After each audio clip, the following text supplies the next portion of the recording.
.docx faylının tam adı verilmişdi. Tam olaraq yerləşmə yolunu, tam adını görürük. Və həmin fayl iş masasında olan, yəni desktopda olan materiallar qovluğundakı mövzular alt qovluğuna daşındıqdan sonra faylın tam adı necə olar? Deməli, bizim faylımız iş masasında olan materiallar qovluğundakı mövzular alt qovluğuna daşınır.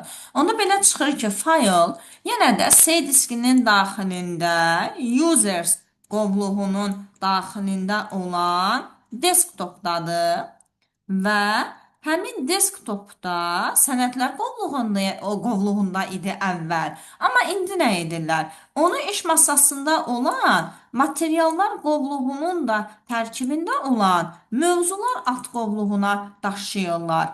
Və daşıyandan sonra faylın tam adı onda belə olacaq. C diskində users qovluğunun içərisində desktop var.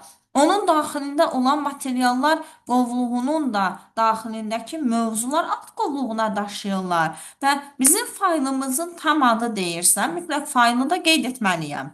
Onda doğru cavabı tapmış oluruq.